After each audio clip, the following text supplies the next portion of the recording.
Assalamualaikum warahmatullahi wabarakatuh. Halo anak-anak, berjumpa kembali bersama Bapak. Pada kesempatan kali ini kita akan belajar tema 3 subtema 1. Sebelum belajar, alangkah baiknya mari kita berdoa terlebih dahulu. Berdoa mulai. Selesai. Baiklah anak-anak, mari kita simak pembelajaran IPA tema 3 subtema 1 berikut ini. Baiklah anak-anak, mari kita lanjutkan pembahasan pelajaran IPA pada tema 3 subtema 1 ini, yaitu tentang sistem pencernaan makanan pada hewan mamalia. Nah, hewan mamalia juga suka disebut dengan hewan ruminansia. Oleh karena itu, apabila ada pertanyaan, bagaimana sistem pencernaan makanan pada hewan ruminansia? Baiklah, untuk menjawab pertanyaan tersebut, simaklah penjelasan berikut ini. Hewan ruminansia adalah kelompok hewan mamalia yang biasa memamah atau memakan 2 kali dan dikenal dengan hewan memamah biak.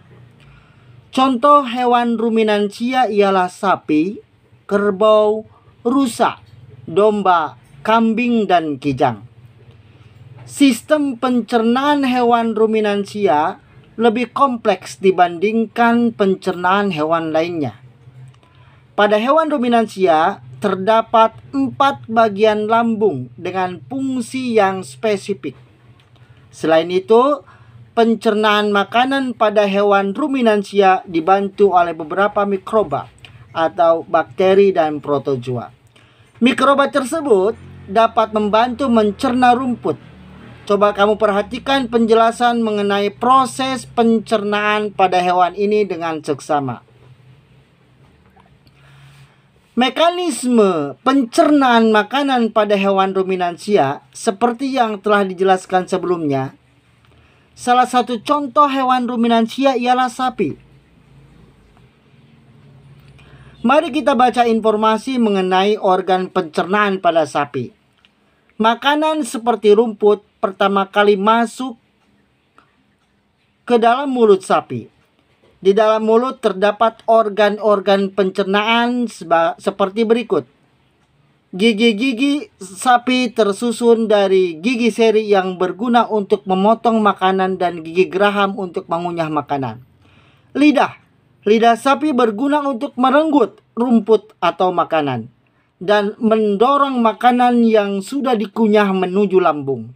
Salipa merupakan cairan atau enzim khusus yang dihasilkan oleh kelenjar khusus pada sapi yang kemudian disalurkan ke dalam rongga mulut.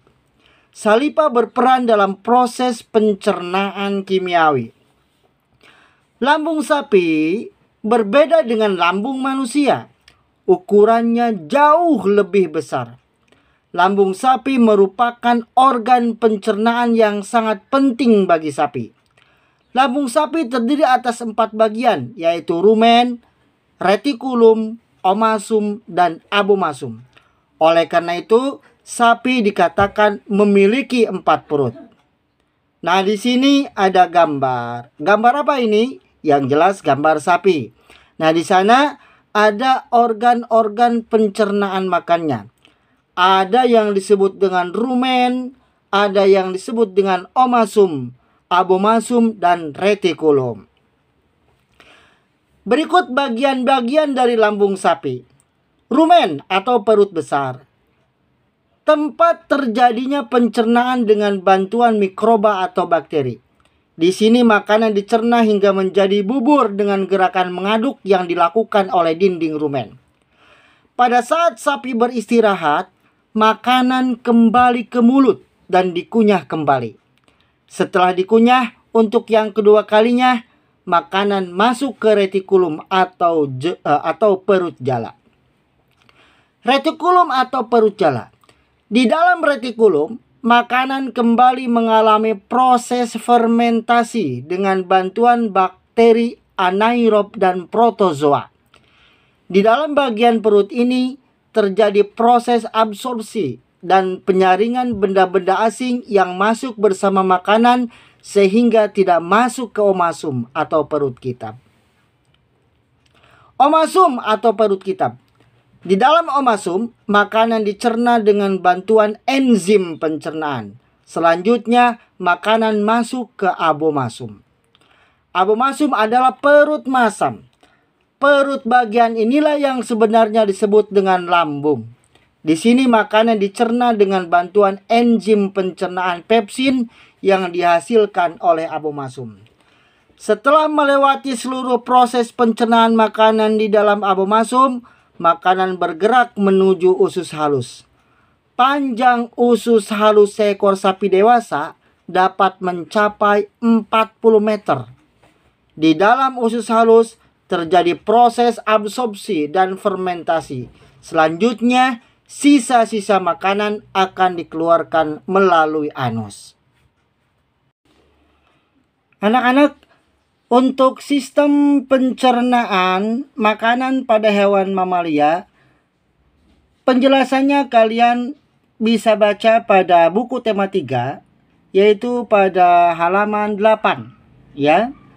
Pada intinya sama seperti apa yang telah Bapak jelaskan tadi.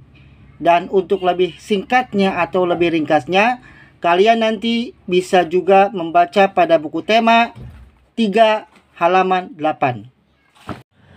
Nah anak-anak, setelah kalian menyimak pembelajaran IPA tema 3 subtema 1, silakan kalian pelajari kembali di rumah bersama orang tua kalian. Mungkin untuk pembelajaran IPA hari ini dicukupkan sekian. Tapi sebelumnya, sebelum kita selesai pembelajaran, mari kita membaca Alhamdulillah terlebih dahulu. Alhamdulillahirrahmanirrahim.